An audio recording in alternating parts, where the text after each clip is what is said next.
پیغمبر آقائے نامدار مدنی تاجدار حبیب کردگار جناب محمد مصطفیٰ صلی اللہ علیہ وآلہ وسلم کی ذات بابرکات پر، جن کے وسیلہ جلیلہ سے اللہ رب العزت نے ہم کو بے شمار نعمتوں سے سرفراز فرمایا، بے شمار انعامات عطا فرمائے، لیکن پیارے محبوب صلی اللہ علیہ وآلہ وسلم کے طفیل کسی ایک نعمت پر بھی احسان تک نہ جتلایا۔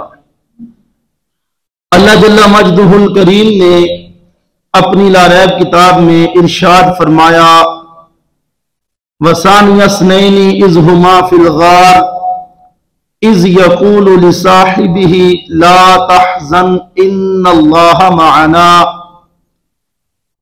اللہ تعالیٰ فرماتا ہے، اور دو میں سے دوسرا جب وہ دونوں غار میں تھے، اِذْ يَقُولُ لِصَاحِبِهِ لَا تَحْزَنْ إِنَّ اللَّهَ مَعَنَا، جب وہ اپنے یار سے کہہ رہا تھا مت ڈر، بلا شبہ اللہ ہمارے ساتھ ہے۔ رب ذوالجلال نے ہمارے آقا صلی اللہ علیہ وآلہ وسلم کو رحمت للعالمین بنا کر بھیجا، پھر حضور علیہ السلام کو بہت سارے معجزات عطا فرمائے اور بہت سارے کمالات عطا فرمائے۔ نبی کریم صلی اللہ علیہ وآلہ وسلم رحمت للعالمین ہیں، اور حضور کے سارے صحابہ کہ جن کو خود نبی کریم صلی اللہ علیہ وآلہ وسلم نے فرمایا کہ میرے سارے صحابہ عدل کرنے والے ہیں، فرمایا الصحاب کالنجوم اقتدیتم اہتدیتم، فرمایا کہ میرے صحابہ ستاروں کی مانند ہیں، جو ان میں سے کسی ایک کی بھی اقتدا کرے گا پس وہ ہدایت پا جائے گا۔ ان صحابہ میں امام الائمہ، امام الصحابہ حضرت سیدنا ابو بکر صدیق رضی اللہ تعالی عنہ، آپ کا درجہ تمام صحابہ میں بلند ہے۔ نبی کریم صلی اللہ علیہ وآلہ وسلم کا ارشاد گرامی ہے، فرمایا ارحم امتی بامتی ابو بکر، فرمایا میری امت میں امت پر سب سے بڑا مہربان ابو بکر صدیق رضی اللہ تعالی عنہ ہے۔ کہ حضور علیہ السلام سے عرض کرتے ہیں، یا رسول اللہ امت کے لیے فلاں دعا کیجئے، امت کے لیے فلاں دعا کیجئے، اور امت کی شفاعت کی دعا کیجئے، یعنی میری امت پر سب سے بڑا اگر مہربان ہے تو ابو بکر صدیق ہے۔ حضرت ابو ہریرہ رضی اللہ تعالی عنہ آپ فرماتے ہیں کہ قال رسول اللہ صلی اللہ علیہ وسلم، کہ رسول اللہ صلی اللہ علیہ وآلہ وسلم نے ارشاد فرمایا، اُرِجَ بِی اِلَى السَّمَاءِ، جب مجھے آسمانوں کی طرف بلند کیا گیا، لے جایا گیا، فَمَا مَرَرْتُ بِسَمَاءٍ إِلَّا وَجَدْتُ فِيهَا اسْمِي محمد رسول اللہ صلی اللہ علیہ وسلم وَأَبُو بَكْرٍ الصِّدِّيقُ خَلْفِي۔ حضرت ابو ہریرہ فرماتے ہیں کہ نبی کریم صلی اللہ علیہ وآلہ وسلم نے ارشاد فرمایا کہ جب مجھے آسمان پر لے جایا گیا تو میں جس آسمان سے بھی گزرا، ہر آسمان پر اپنا نام محمد رسول اللہ صلی اللہ علیہ وآلہ وسلم لکھا ہوا دیکھا۔ فرمایا کہ میں نے اپنا نام لکھا ہوا دیکھا اور اپنے نام کے پیچھے ابو بکر صدیق لکھا ہوا دیکھا. یعنی حضرت ابو بکر صدیق رضی اللہ تعالی عنہ کی یہ فضیلتیں فقط زمین پر نہیں بلکہ آسمان والوں کو بھی بتایا گیا ہے کہ محمد رسول اللہ صلی اللہ علیہ وآلہ وسلم کے بعد حضرت ابو بکر صدیق رضی اللہ تعالی عنہ کی رب نے شان بلند فرمائی ہے.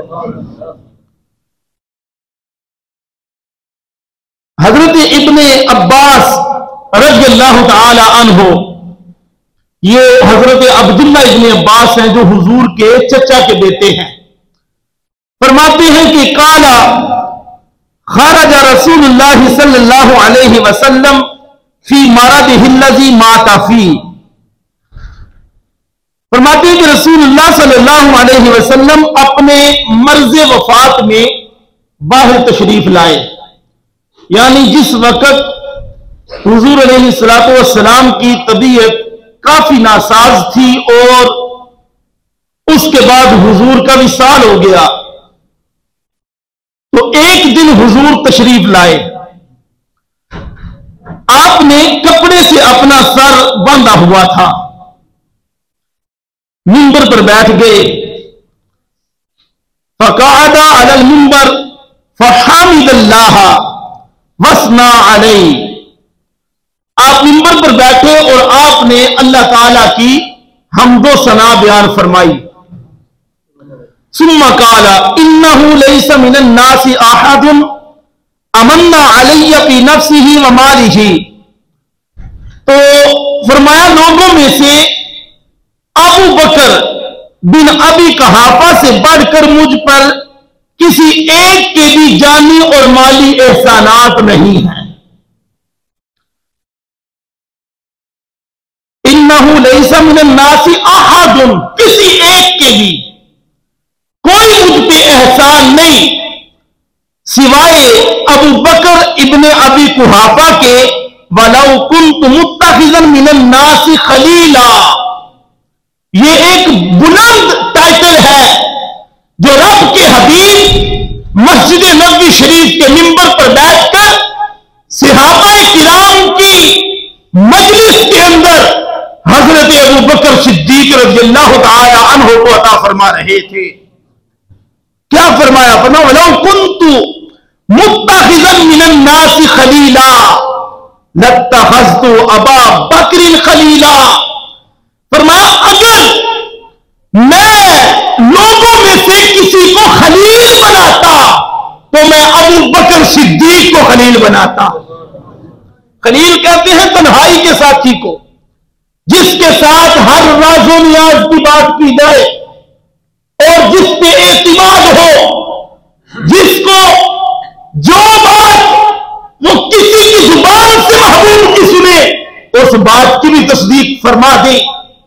کہ نبی کریم صلی اللہ علیہ وآلہ وسلم ایک دن خطاب فرما رہے تھے اور خطاب کے دوران حضور نے فرمایا کہ ایک آدمی بنی اسرائیل کا بیل لے کے جا رہا تھا، تو پیدل تھا اور بیل بھی ساتھ چل رہا تھا. اس سے یہ خیال آیا کہ میں پیدل چل رہا ہوں، تھک جاؤں گا، کیوں نہ اس بیل کی پشت پر سوار ہو جاؤں، سفر بھی کٹ جائے گا اور تھکاوٹ بھی نہیں ہوگی. اس نے ارادہ کیا اور بیل کو کھڑا کر کے اس پر بیٹھنے کی کوشش کر رہا تھا کہ بیل بولنے لگا. بیل انسانوں کی طرح کلام کرنے لگا اور بیل نے کہا کہ مجھے کھیتی کے لیے پیدا کیا گیا ہے، انسانوں کی سواری کے لیے پیدا نہیں کیا گیا. اب دیکھیں کہ یہ جملے کس کے ہیں؟ حضور کے ہیں. آپ نے یہ جملہ سنا تو سبحان اللہ کہا. صحابہ کرام نے 2 بار سبحان اللہ کہا. حضور فرما رہے تھے کہ بیل بولا تو بیل کے بولنے پہ صحابہ کو تعجب ہوا. سبحان اللہ سبحان اللہ، یا رسول اللہ کا بیل بھی کلام کرتا ہے؟ تو میرے نبی کریم صلی اللہ علیہ وآلہ وسلم نے کیا خوبصورت ارشاد فرمایا، فرمایا کوئی اور مانے نہ مانے، میں مانتا ہوں، ابو بکر مانتا ہے اور عمر مانتا ہے۔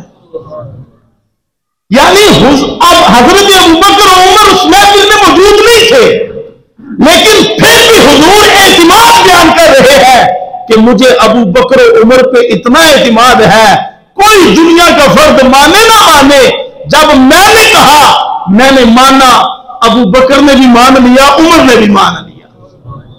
اور واقعہ معراج مشہور قول، کہ واقعہ معراج کفار مشرکین انکار کرنے لگے، اور حضرت ابو بکر صدیق سے جا کے انہوں نے کہا کہ اگر کوئی کہے کہ رات کے تھوڑے سے حصے میں میں مسجد اقصی گیا اور سیر کر کے راتوں رات واپس بھی آ گیا، کیا یہ بات مانی جا سکتی ہے؟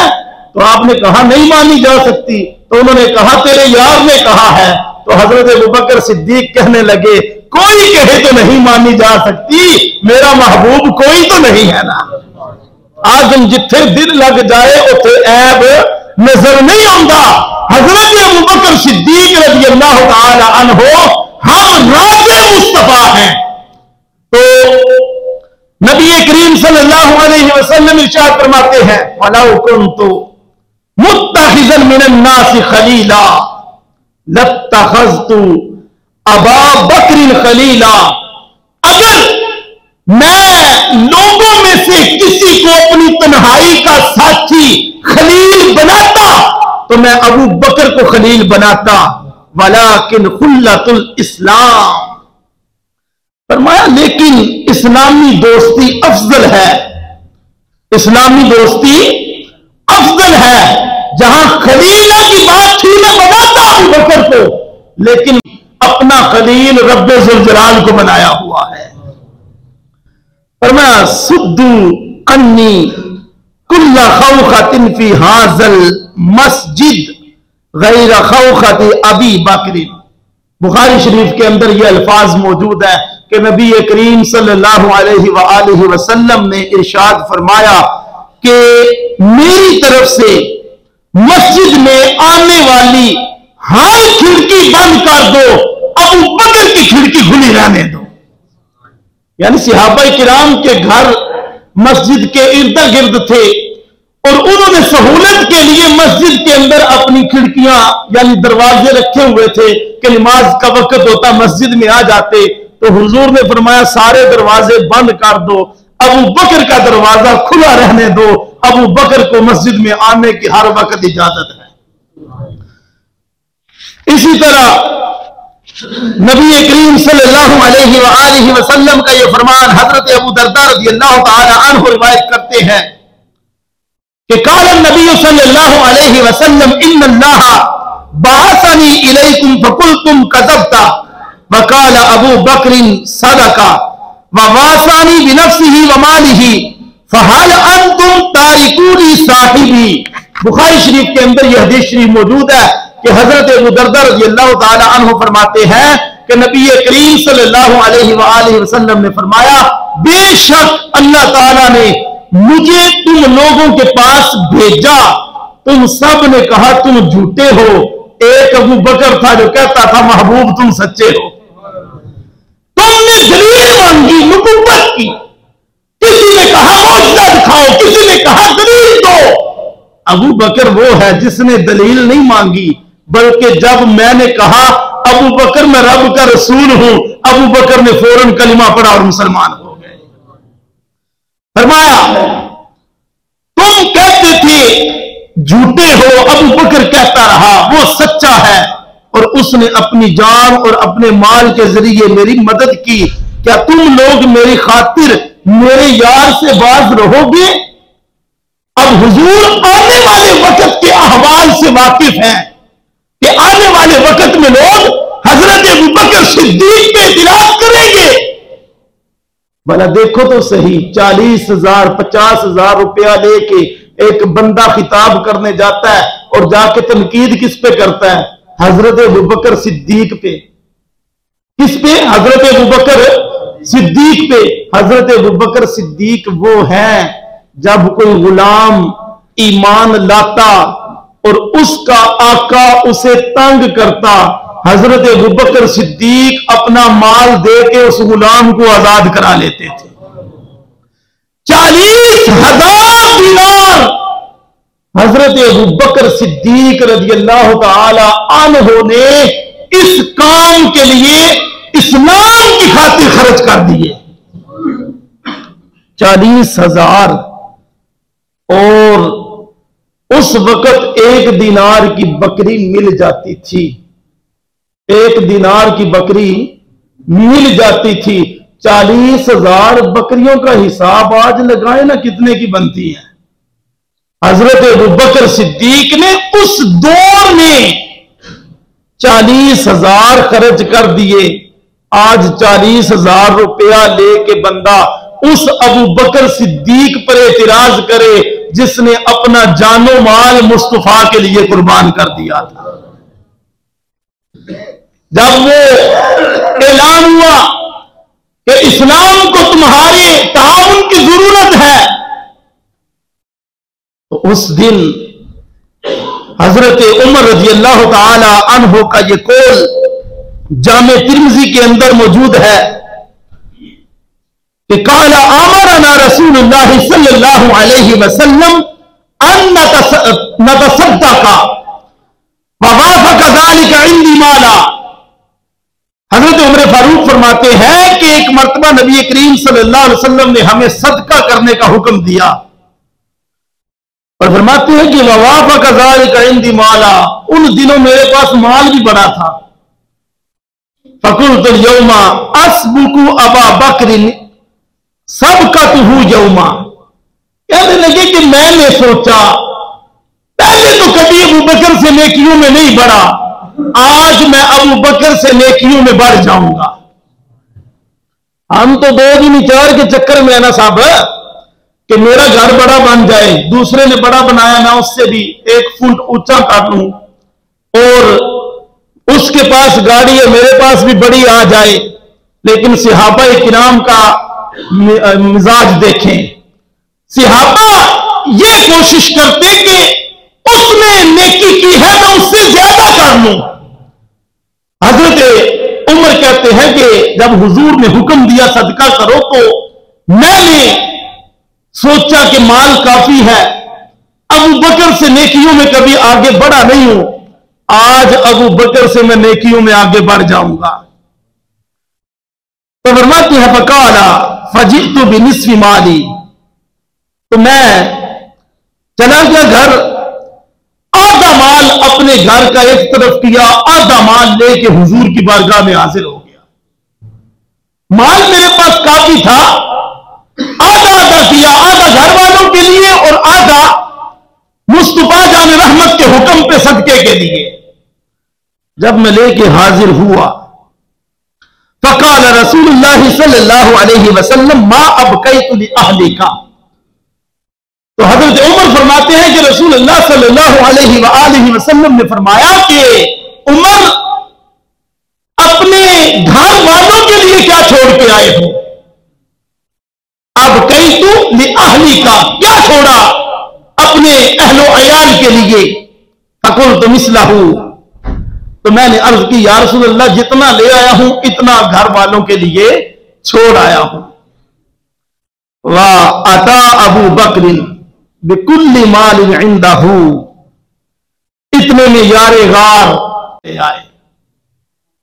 جب وہ آئے تو فقال یا ابا بکر، تو نبی کریم صلی اللہ علیہ وآلہ وسلم نے فرمایا اے ابو بکر ما ابقیت لأہلک، ابو بکر گھر والوں کے لیے کیا چھوڑا ہے؟ سنیے جملہ حضرت ابو بکر کا، فقال ابقیت لہم اللہ ورسولہ، کہا یا رسول اللہ آپ نے کہا اسلام کو ضرورت ہے، میں گھر والوں کے لیے اللہ اس کا رسول چھوڑ آیا ہوں، گھر میں مال میں سے کچھ بھی چھوڑ کے نہیں آیا۔ اقبال نے کہا تھا پروانے کو چراغ ہے بلبل کو پھول بس، صدیق کے لیے ہے خدا اور رسول بس، سب کچھ مصطفیٰ کی بارگاہ میں قربان کرنے والا ابو بکر